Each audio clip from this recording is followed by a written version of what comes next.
নমস্কার, সর্ববিষয় জ্যোতিষ অনুষ্ঠানে আপনাদের সকলকে স্বাগত। আপনাদের সঙ্গে রয়েছি আমি বৃষ্টি। সর্ববিষয় জ্যোতিষ অনুষ্ঠান এবং অবশ্যই এইমাত্র যে অ্যাডটি দেখলেন মাই সোলমেট অ্যাপ, খুঁজে নিন তাকে যে বোঝে আপনাকে। অবশ্যই মাই সোলমেট ভিজিট করুন এবং ভিজিট করুন সিটিভিএন একেডি প্লাসের ইউটিউব চ্যানেলে। এই মুহূর্তে ইউটিউবে চলে যান, সেখান থেকে সিটিভিএন একেডি প্লাস চ্যানেলটা সার্চ করলেই চারপাশে একটা রেড সার্কেল দেখতে পারবেন, অর্থাৎ লাইভ স্ট্রিম চলছে সর্ববিষয় জ্যোতিষ অনুষ্ঠান। পরবর্তীতে ভিডিও ফরম্যাট থাকবে, সেটা আপনারা দেখতে পারেন। তবে অবশ্যই সাবস্ক্রাইব করবেন, যাতে সর্ববিষয় জ্যোতিষ অনুষ্ঠান যখন পোস্ট হবে তখন তার সবার ফার্স্ট নোটিফিকেশনটা যেন আপনার কাছে পৌঁছে যায়। এবার চলুন চলে আসি আজকের আমরা আমাদের অনুষ্ঠানে। সর্ববিষয় জ্যোতিষ অনুষ্ঠান আপনারা জানেন, এখানে আমরা প্রত্যেকটা বিষয় নিয়ে কথা বলি, চারিপাশে যা হচ্ছে সে সবটা নিয়ে কথা বলি এবং আপনাদের নিয়ে কথা বলি, আপনাদের সাথে কথা বলি। দাদা আজকে শুরুতেই একেবারে স্টুডিওতে ঢুকেই বলেছেন যে আপনাদের সঙ্গে কথা বলবেন, তাই দেখুন সরাসরি কথা বলুন বলে নাম্বারটা যাচ্ছে। একদম অনুষ্ঠানের শুরু থেকে নাম্বারটা নিন এবং ফোন করুন, দাদার সঙ্গে কথা বলুন।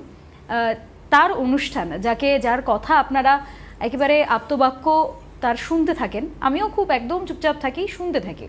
তিনি অর্থাৎ জ্যোতিষ এবং সংখ্যাতত্ত্ববিদ কৌশিক ডি কাশ্যপ রয়েছেন আমাদের সঙ্গে। তার কাছে যাব, তিনি কি বলছেন শুনবো এবং তিনি আপনাদের সঙ্গেও আজকে কথা বলবেন। তবে শুরুতেই যেটা বলার সেটা হচ্ছে 19শে আগস্ট শিলিগুড়ি রয়েছে দাদার চেম্বার। এখানে বুকিং নাম্বারটা রয়েছে, 10 দিন আগে থেকে বুকিং শুরু হবে, আপনারা বুকটাও শুরু করে দিতে পারেন। এবার চলুন দাদার সঙ্গে কথা বলি। দাদা অনেক স্বাগত, নমস্কার। নমস্কার, সকলকে আমার আন্তরিক প্রীতি, শুভেচ্ছা, অভিনন্দন, বড়দের আমার শ্রদ্ধা এবং প্রণাম জানিয়ে আজকের অনুষ্ঠান শুরু করছি। দেখুন, দৈনন্দিন আগেই তো বৃষ্টি বলেই দিল আপনাদের সঙ্গে কথা বলবো। রোজই কথা বলার জন্য বলি, কোনো দিন সুযোগ পাই না, তার জন্য মার্জনাও চেয়ে নিই। বলি এক দুজনের সঙ্গে, আপনারা ফোন করুন, আজকে অনেকের সাথেই কথা বলবো। এবং যেটা বৃষ্টি রোজ বলেই ঢোকে এবং যেটা আপনারা দেখেনও, যে খুঁজে নিন তাকে যে বোঝে আপনাকে। বিষয়টা বিবাহ সম্পর্কিত হয়তো, কিন্তু সব কিছুই আমরা যখন জীবনে করি, যেটা করছি বা যেটা আমাদের করতে বলা হচ্ছে, সেটা আমরা যথাযথভাবে যদি না বুঝি, তাহলে সেটা কিন্তু আমরা চিরকালীনভাবে খুব সুন্দরভাবে করতে পারি না, বোধহয় তাই না? এবং সবথেকে এর প্রকৃষ্ট উদাহরণ হচ্ছে, আমরা যখন ছোট ছিলাম বা আজকেও যারা আমাদের সন্তানেরা ছোট অবস্থায় আছে, যারা স্কুলে পড়াশোনা করছে, মূলত তাদের মাস্টারমশাই দিদিমণিরা কিংবা আমরা বাড়ির মানুষেরা সকলেই একটা কথা বলি, যে সব সাবজেক্টই বুঝেই পড়াশোনা করতে হয়, কিন্তু অঙ্ক যদি বুঝে পড়াশোনা না করা হয়, তাহলে কিন্তু অঙ্ক টাটা বাই বাই বলে জীবন থেকে চলে যাবে। মানে অঙ্ক নিয়ে আর বেশি দূর আমি এগোতে পারবো না। কেবল অঙ্ক না, কারণ সব কিছুতেই জীবনে অঙ্ক লাগে। জীবনটা তো অ্যাকচুয়ালি ব্যালেন্স শিট, অঙ্ক করেই মেলাতে হয়। আর অঙ্কটা যদি ঠিকঠাক মতো আমরা বুঝে না করি, তাহলে অঙ্ক বাংলা, ইংরাজি, ইতিহাস, ভূগোলের মতো না যে খানিকটা বুঝলাম বাদবাকিটা মুখস্থ করলাম, পরীক্ষার খাতায় নাম্বার পেয়ে যাব, হয় না, তাই না? অঙ্কটা বুঝতে হয় এবং যতটুকুনি আমরা ঠিকঠাক মতো বুঝি, সেইটুকুনি অঙ্ক কিন্তু একদম যাকে বলা হয় চোখ বুঝে চোখ খুলে আমরা সেগুলো গড়গড় করে দিতে পারবো এবং মোটামুটি সারা জীবনের মতোই পারবো। তা অঙ্ক দিয়ে আমাদের অ্যাকচুয়ালি বোঝাটা শেখানো শুরু হয় বোধহয়। এটা আমার ব্যক্তিগত ধারণা। সকলকে, বৃষ্টিকেও বলা হয়েছে, আমাকেও বলা হয়েছে, এখানে যে ক্যামেরাম্যান দাদাভাইরা আছে তাদেরও বলা হয়েছে। এটা নর্মাল। আজকেও আমরা আমাদের বাড়ির ছোটদের বা সন্তানদের বলি যে অঙ্কটা কিন্তু বুঝতে হবে আগে, তারপরে একাধিকবার প্র্যাকটিস করো, দেখো অটোমেটিক্যালি তুমি পরীক্ষার খাতায় হোক কিংবা স্কুলে হোক, যেখানে আসবে, যতই ঘুরিয়ে দিক তুমি বিষয়টা পারবে। সুতরাং বোঝাপড়াটা আমাদের জীবনে ছোট থেকেই শেখানো হয়, কিন্তু হঠাৎ করে যখন আমরা বড় হয়ে জীবনের সেকেন্ড স্টেজে আমরা ভাবি যাব, অর্থাৎ বিবাহিত জীবনে, তখন আমরা বোঝাপড়াটাকে আস্তে করে সাইড সরিয়ে দিয়ে কী করি? আপনার আমার হাতের সকলেরই মুঠোফোন আছে। এবার মুঠোফোন কিংবা ধরুন এই ল্যাপটপ, এটা তো একটা সিস্টেমের ওপর বেস করে চলছে এবং এই ল্যাপটপটা যখন তৈরি হয়েছিল তখন একটা সিস্টেম ছিল। আমরা ধরে নিচ্ছি উইন্ডো 10-এ এই ল্যাপটপটা চলছে, এখন উইন্ডো 15 আপডেটেড হয়ে এসছে। এবার কোনো রকম মেকানিজম কিংবা অ্যাপ যদি এই ল্যাপটপটায় ঢোকানোর চেষ্টা করা হয়, মানে দেওয়ার চেষ্টা করা হয়, যদি উইন্ডো 10 সেই অ্যাপটাকে সাপোর্ট করে, তাহলে এই ল্যাপটপে ওই অ্যাপটাকে কিন্তু দেয়া যাবে, ঢোকানো যাবে এবং পরবর্তী ক্ষেত্রে ব্যবহার করা যাবে। আর যদি উইন্ডো 10 ওই অ্যাপটাকে সাপোর্ট না করে, তাহলে এই ল্যাপটপটায় কিন্তু ওই সিস্টেমটা বা ওই অ্যাপ সিস্টেমটা কিন্তু ইনস্টল করা যাবে না। সিম্পল, আধুনিক যুগে আমরা সবাই জানি এটা, তাই না? এবার আমরা খুঁজি কি, যে আমার সাথে আমার যে লাইফ পার্টনার খুঁজছি সে কতটা কম্প্যাটেবল হচ্ছে। কম্প্যাটেবিলিটির অর্থ কী? কম্প্যাটেবিলিটির অর্থ হচ্ছে ফিট হওয়া। মানে এই উইন্ডোজ 10 এই চলা ল্যাপটপটায় নতুন আমরা কোনো সিস্টেম বা কোনো অ্যাপ যদি ঢোকাতে চাই, যদি উইন্ডো 10 সেটাকে নিতে পারে, সেই ক্ষমতা উইন্ডো 10 এই সিস্টেমে এই ল্যাপটপটার থাকে, তাহলে ওই অ্যাপটাকে নিয়ে নেবে। This is called compatibility. হলো, নিয়েও নিল, আমি ধরে নিলাম নিয়ে নিল। এবার আমাকে তো অ্যাপটাকে বুঝতে হবে, যেটা বা সিস্টেম যেটা ঢুকিয়েছি সেটাকে তো বুঝতে হবে, না তো সেটাকে এই ল্যাপটপে পরবর্তী ক্ষেত্রে আমরা চালাবো কী করে? নিশ্চয়ই চালাতে পারবো না। কিন্তু আমরা কি দেখি, যে একে অপরের সঙ্গে কম্প্যাটেবল কিনা, মানে একে অপরের সাথে ফিট হচ্ছে কিনা। ফিট হয়েছি মানে চল ছুরি তোর বিয়ে, বিয়ে করতে আমরা ঝাঁপিয়ে পড়ছি। ফিট হয়েছি কিন্তু অ্যাকচুয়ালি একে অপরকে বুঝতে পারিনি, আন্ডারস্ট্যান্ডেবল হয়নি। ওটা কম্প্যাটেবল হয়েছে, আন্ডারস্ট্যান্ডেবল হয়নি। যেহেতু আমি যে অ্যাপটা এখানে লোড করেছি সিস্টেম নিয়ে নিয়েছে, কম্প্যাটেবিলিটি এসে গেছে এই ল্যাপটপে, ওই অ্যাপটার সঙ্গে কম্প্যাটেবল। আমরা বলি না, সফটওয়্যার আপডেট যদি হয়, কোনো অ্যাপ যদি আমরা ডাউনলোড করতে যাই, যদি আমার এই মুঠোফোনের সিস্টেমটা সেটাকে অ্যাক্সেস দেওয়ার মতো পাওয়ারফুল হয়, তাহলে ও অ্যাক্সেস দেবে। মানে আমার হাতের মুঠোফোনটা ওই সিস্টেমটা বা ওই অ্যাপটাকে নিতে কম্প্যাটেবল। এবার কম্প্যাটেবিলিটি তো এলো, কিন্তু আমি ওই অ্যাপটা বা সিস্টেমটা কি বুঝলাম পরবর্তী ক্ষেত্রে যে ব্যবহার করব? জানি না কিন্তু, তাই না?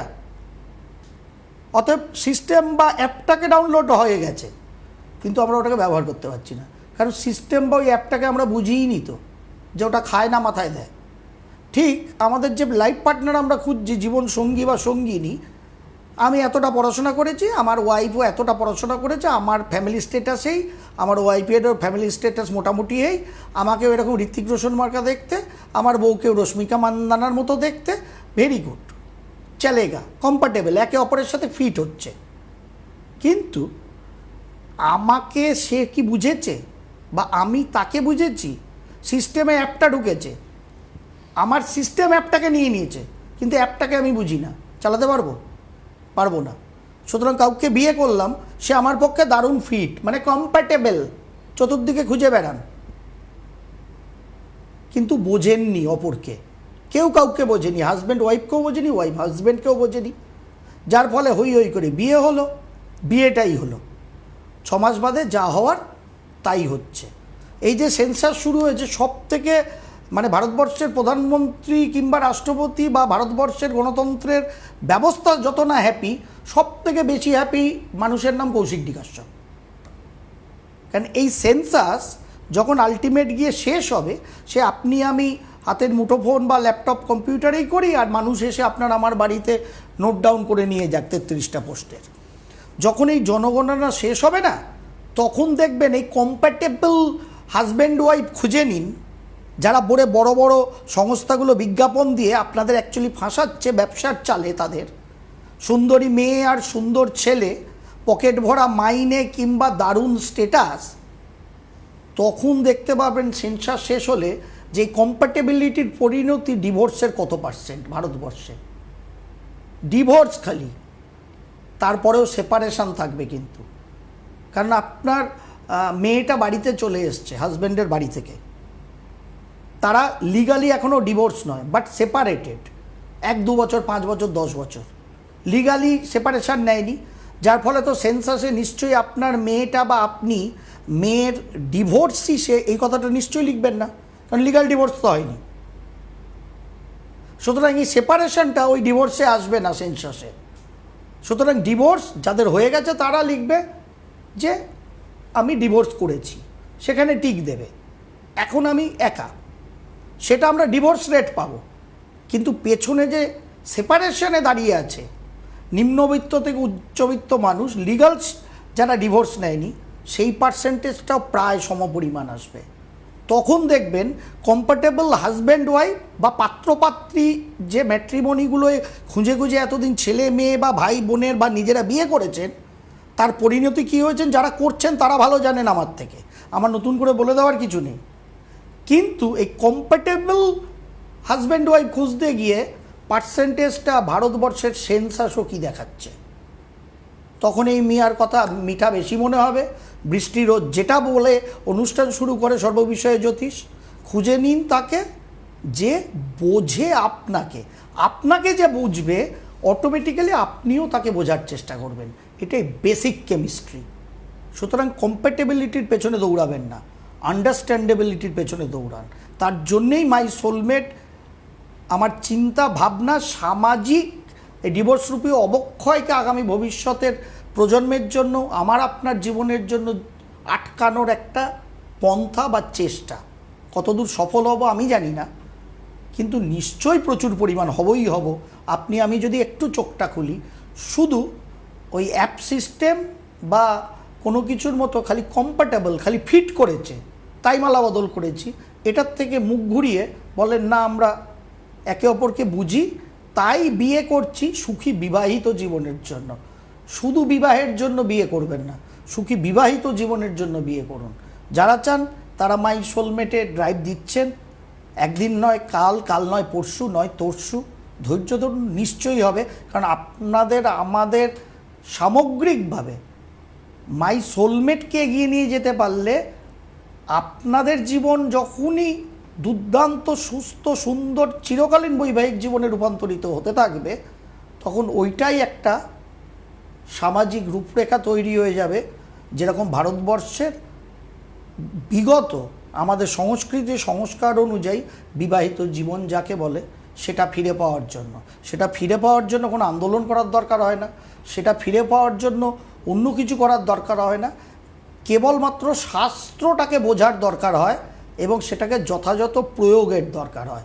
ওই প্রথমেই যেটা বললাম, অঙ্ক বোঝার মতো বুঝে বুঝে জ্যোতিষশাস্ত্র সংখ্যাতত্ত্বটাকে আজ অবধি পড়াশোনা করি, যার ফলে কোথায় কিভাবে ইমপ্লিমেন্ট করলে আপনাদের এবং অবশ্যই আমারও নিজের ব্যক্তিগত জীবনে উপকার হয় সেটাকে চেষ্টা করি। কারণ অঙ্কটা আমার কাছে কঠিন না, বুঝতে পারলে অঙ্কের থেকে সহজ বিষয়ই নেই। আর জ্যোতিষশাস্ত্রটা গণনা, অঙ্ক ছাড়া গণনা হয়, অবজারভেশন ছাড়া গণনা হয়, পরিস্থিতি পরিবেশকে বোঝা ছাড়া জ্যোতিষশাস্ত্র হয়, বোধহয় হয় না। ওপাশ থেকে মাথা নাড়ছেন, তাই তো? কেউ অনেকক্ষণ ফোনে দাঁড়িয়ে আছেন, এবার দেখি তার বক্তব্যকে আমরা একটু বুঝে নেওয়ার চেষ্টা করি। একদম। এই মুহূর্তে একজন দর্শক বন্ধু রয়েছেন টেলিফোন লাইনে। হ্যালো, কে বলছেন, কোথা থেকে বলছেন? হ্যালো ম্যাম, আমি দীপঙ্কর কর, আমি ডায়মন্ড হারবার থেকে বলছিলাম। ডায়মন্ড হারবার? হ্যাঁ স্যার, প্রণাম নেবেন স্যার। হ্যাঁ, প্রণাম তো নিলাম, প্রচুর প্রণাম নিলাম, কিন্তু বৃষ্টির দিনে ডায়মন্ড হারবার থেকে ফোন করছো, আমার পাশে বৃষ্টি বসে আছে, তুমি ডায়মন্ড হারবারে বসে আছো, আমার ভাই বলছে ইলিশের কথা বলুন। হ্যাঁ স্যার, আধ ঘন্টা বলে দিতে পারবো, কিন্তু ইলিশ নিয়ে আসতে হবে, পকেটের পয়সা দিয়ে কিনবো। ইলিশ তো আর জ্যান্ত হয় না, কিন্তু কাঁচা ইলিশ বরফ ছাড়া। বলো নিয়ে আসবে, তাহলে বলবো, সব বলবো। হ্যাঁ স্যার, অবশ্যই এটা নিয়ে যাবো।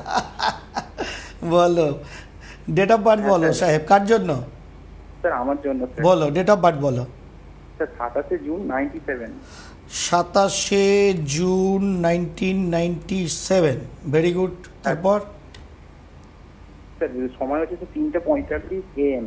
3:45 45। তাই তো? হ্যাঁ স্যার, 45 মানে 26 তারিখ পেরিয়ে 27 তারিখ সাহেব এটা? হ্যাঁ স্যার। ডায়মন্ড হারবার? হ্যাঁ স্যার। তুমি কি আরডি বর্মনের মতো সুট্টুরো দাও নাকি? না স্যার। না স্যার। বলো কি বারে জন্ম ছিল ইংরেজি মতে? স্যার ওটা শুক্রবার হবে। শুক্রবার হবে, 27 জুন 97, বৃষলগ্ন, মীন রাশি। বাবা বাবা, তোমার তো রাশিটাও মাছের। এক্সিলেন্ট। ইলিশ যেরকম ঝাঁকে ঝাঁকে আসে ডিম পাড়ার জন্য, তারপরে ডিমগুলো ফুটে ছোট্ট ছোট্ট মীন হয়, তোমার সেই মীন রাশি। বেশ, মূল গ্রহরা সবাই মার্গী, বৃহস্পতি খালি মকরে বক্রি অবস্থায় বসে আছে। তোমরা ভাই বোন? স্যার আমি বড়, আমার একটা ছোট ভাই আছে। ভাই আছে, ভেরি গুড। বলো, জন্মছকটা খুব ভালো, এটা তো ডায়মন্ড হারবার পশ্চিমবঙ্গে থাকার মতো জন্মছক না, তুমি কি করছো এখানে? হ্যাঁ স্যার, আমি স্যার ওই কেরিয়ার সম্পর্কে জানতে চাই। না, তোমার তো প্রথম কথা পশ্চিমবঙ্গে থাকারই জন্মছক না, ডায়মন্ড হারবার তো নয়, পশ্চিমবঙ্গে থাকার মতো জন্মছক না। তুমি কি করছো? তোমার হরোস্কোপটা ফ্যান্টাস্টিক হরোস্কোপ। সেকেন্ড হাউসে রবি বুধ, থার্ড হাউসে শুক্র, একাদশে চন্দ্র শনি পুনর্বুযোগ, বাট একাদশে তোমার এই পুনর্বুযোগটা দেখে আমার আগামী দিনের প্রধানমন্ত্রী মেবি আসবো পরে সব 27 সালে, মেবি আগামী দিনের ভারতবর্ষের প্রধানমন্ত্রী মাননীয় যোগীজির জন্মছকে থাকা চন্দ্র শনি পুনর্বুযোগের কথা মনে পড়ছে। একাদশে চন্দ্র শনি এক্সিলেন্ট। মানসিক দ্বিধাদ্বন্দ্ব অস্থিরতা হবে। তুমি জন্মেছ 9 সংখ্যার ডেটে, কিন্তু তুমি মন মানসিকতার দিক থেকে প্র্যাকটিক্যালি সেরকম একদম বোম মেরে দেবো এরকম লোক নও তুমি ভেরি বিউটিফুল। এই হরোস্কোপটা হচ্ছে সেলস অ্যান্ড মার্কেটিং প্রফেশনের জন্য। কি পড়াশোনা করেছো তুমি? স্যার আমি সাহিত্য নিয়ে পড়াশোনা করেছি। কি নিয়ে একটু জোরে বলো। স্যার সাহিত্য নিয়ে পড়াশোনা করেছি, বাংলা সাবজেক্টে। Very good. তারপর করেছি, তারপর এমএ বিএড করেছি স্যার। টিউশন পড়াই, এসএসসির জন্য স্যার প্রিপারেশন নিচ্ছি, কিন্তু হয়ে উঠছে না। মানে এই আমাদের এসএসসির জন্য মানে মাস্টারমশাই হবে? হ্যাঁ স্যার, ওটাই স্যার ইচ্ছা। ওটাই ইচ্ছা। দেখো, মাস্টারমশাই হতে গেলে তো তুমি তোমার লোকাল জোনেই দিয়ে অ্যাপ্লাই করবে, পরীক্ষা দেবে, যদি পেয়েও যাও ওখানেই করবে। কিন্তু তোমার জন্ম ছকটাই তো অঞ্চল ছাড়া, গৃহ ছাড়া, রাজ্য ছাড়া, সুযোগ পেলে দেশ ছাড়ার। এবার তুমি কেন ওটাকে ধরে বসে আছো আই ডোন্ট নো, জানি না আমি। তোমার হরোস্কোপটা প্র্যাকটিক্যালি মিশে তুমি করেছো এমএ বিএড তো বুঝতে পারছি। তুমি না একটুখানি অন্যান্য যে কোনো, যেহেতু সরকারি চাকরির দিকে প্রবণতা তোমার আছে, মানে নিয়েছো তুমি, সেই জন্য টিউশনের পাশে লোকাল টিউশন না করে আরও দূরেও কিছু টিউশন করতে পারো। মানে 2-5-10টা স্টেশন দূরে, সেখানে গিয়ে একটা ঘর ভাড়া নিয়ে যদি সেরকম ব্যাপার করে বিজ্ঞাপন করে যদি করতে পারো, কারণ এখন তো বাজার ভালো, যে ভালো পড়ায় সবাই তার কাছে যায়। সুতরাং সেরকম যদি করতে পারো, তাতে টিউশনের রোজগারটাও অনেক বৃদ্ধি পাবে। মাস্টারমশাই যেরকম হতে চাইছো ঠিক আছে, চলো, সেটা কম বেশি তোমার এই গ্রহযোগটা D9 চার্টে আছে মাস্টারমশাই হওয়ার, নর্মাল চার্টে একটু কম আছে, D9 চার্টে আছে, সেটার চেষ্টা করো। সঙ্গে সরকারি ক্ষেত্রে এদিকে তো এমএ বিএড হয়ে গেছে, সুতরাং ভালো করে পড়াশোনা করে যদি হয় তো হলো, যদি না হয় সরকারি ক্ষেত্রে ট্রান্সফারেবল এরকম কোনো দপ্তরের আদার্স কিছু কাজকর্মও তুমি দেখতে পারো। সেটা আদার্স যে কোনো ক্ষেত্রে, সেটা অ্যাডমিনিস্ট্রেটিভ ক্ষেত্রে হতে পারে, আদার্স কোনো স্পোর্টস রিলেটেড ফিল্ডের হতে পারে, অন্যান্য বিষয়ের হতে পারে, যেগুলো আমাদের নর্মাল পিএসসির মাধ্যমে সরকার নেয় আর কি, যদি আগামী দিনে হয়। এবং কেন্দ্রীয় সরকারের ক্ষেত্রেও সেগুলোর অ্যাপ্লাই তুমি করতে পারো বা চেষ্টা করতে পারো, যদি সরকারির পেছনে থাকো। আমি হলে জীবনে ওই যে বললাম, একাদশে চন্দ্র শনি পুনর্বুযোগ, দ্বিধাদ্বন্দ্ব অস্থিরতা থাকবে, কিন্তু অদ্ভুতভাবে এটা তোমাকে বাংলা পড়তেও নিয়ে গেল। 9 সংখ্যার লোক বাঙালি মাস্টার, এটা একটা রেয়ার কেস আর কি, বুঝলে তো? তুমি গেছো কারণ তোমার জন্মছকের প্রবণতাটাই ওই ডায়মন্ড হারবারের সাগরের ঢেউয়ের মতো, তোমার প্রবণতাটাই ওরকম। সেই জন্য তুমি বাংলা সাহিত্য নিয়ে আবেগে ভাসো, তো সেটা নিয়ে পড়াশোনা করতে গেছো, আপত্তি আমার কিছু নেই। এইগুলোকে চেষ্টা করো।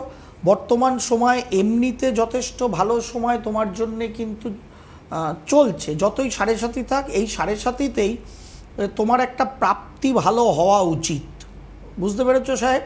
সুতরাং হ্যাঁ বলো স্যার। বলছি স্যার, মানে আমার গভর্নমেন্ট জবে কি মানে কত পার্সেন্টেজ তবু চান্স আছে?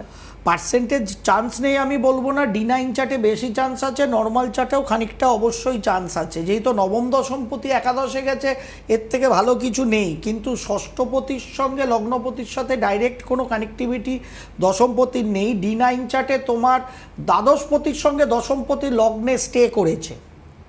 সেকেন্ড হাউসে বৃহস্পতি, অষ্টমস্ত মঙ্গল তোমার D9 চার্টে। আমি তোমার দিকে তাকিয়ে আছি, দেখে ফেলেছি আমি নবাংশ। সুতরাং সেই জন্যে আগে বললাম, মাস্টারমশাইয়ের চাকরি প্রাপ্তির প্রবণতা D9-এ একটু বেশি আছে নর্মাল চার্টের তুলনায়। যেহেতু D9-এ একটু বেশি আছে, নর্মাল চার্টে কম আছে, লড়াই সংগ্রাম আছে, পঞ্চমে মঙ্গল আছে, সুতরাং সেক্ষেত্রে সফলতায় তো কিছু বাধা অবশ্যই দেবে সারা জীবনে। লড়ে যাও, চন্দ্র শনি পুনর্বুযোগ থাকলে লড়াই বেশি থাকে, সাকসেস অবশ্যই আসে। সে দেখো বিল গেটস থেকে শুরু করে সৌরভ গাঙ্গুলি সবার জন্মছকে পুনর্বুযোগ আছে, সবাই জীবনে লড়াই করার পরে কিন্তু সফল হয়েছে। আমি আরও কয়েক ডজন উদাহরণ দিতে পারি, এই দুজনকে তুমি আমি সবাই চিনি, তাই এক্ষুনি মনে এলো উদাহরণটা দিলাম। ঠিক আছে, আচ্ছা বলছি আমার লাইফে তো ফাইন্যান্সিয়াল অবস্থাটা কেমন হবে? খুব ফাইন্যান্সিয়াল অবস্থাটা নির্ভর করে কত টাকা রোজগার করলাম, এবং তার থেকেও বড় কথা রোজগার করা অর্থটা কিভাবে সঞ্চয় করলাম। কোনো মানুষ 1 লক্ষ টাকা মাইনে পেয়ে 500 টাকা মাসের লাস্ট 2 দিন আগে, মাইনে পাওয়ার 2 দিন আগে কলিগের থেকে ধার করে, আবার 2 দিন বাদে মাইনেটা তার ঢুকে গেলে এটিএম থেকে ফার্স্ট ওই 500 টাকা তুলে কলিগকে শোধ করে দেয়। আবার কেউ 15,000 টাকা মাইনে পেয়েও সুন্দর করে 500 টাকার একটা এসআইপি করে। সুতরাং রোজগারের সাথে ধনের কোনো সম্পর্ক নেই, তোমার দুটোই আছে, তোমার ক্ষেত্রে দুটোই আছে। চিন্তিত অত হয়েও না, রোজগার করো, খালি কোনো ব্যবসা বাণিজ্য হ্যান ত্যান দুমদারাক্কা করতে যাবে না, তাহলে ওখানে মুশকিলে পড়ে যাবে, ওখানে পয়সা নষ্ট হবে। না তো ইনকাম এবং ধনস্থান দুটো জায়গায় ওভারঅল তোমার যথেষ্ট ভালো। এই নিয়ে বাপু চিন্তা করার কিচ্ছু নেই। ইলিশ মাছের ঝোল খাও, চেষ্টা চরিত্র যা করছো করো, একটু ডায়মন্ড হারবারের বাইরে গিয়েও কোচিং সেন্টার স্থাপন করার চেষ্টা করো। যত ঘুরে বেরিয়ে কর্ম করবে তত তোমার রোজগার ভালো হবে লাইফে। ঠিক আছে, ভালো থাকো। বেশ, অনেক ধন্যবাদ। আমরা যে আলোচনাটায় ছিলাম, কি ইলিশ মাছ খাবো না কম্প্যাটেবিলিটি যেটা তুমি বলছিলে, কম্প্যাটেবিলিটি না, ও ইলিশ মাছের কথা মাথায় এসে গেছে, কম্প্যাটেবিলিটিটা হারিয়ে গেছে। এই যে ব্যাপার হচ্ছে যে ধরো আমরা ওর চার্ট থেকেই যদি বিষয়টা দেখি, চার্টে আমার কি আছে সেটা আমার প্রবণতা। সেই প্রবণতাটাকে যদি আমি ধরতে না পারি, বুঝতে না পারি, তাহলে আজকেও রোজগার করছে, কালকেও রোজগার করবে, ওটাই কোনো আপত্তি নেই। আমি বাংলা নিয়ে পড়াশোনা করেছি, মাস্টার ডিগ্রি করেছি, বিএড করেছি, রোজগার করছি, টিউশন করছি।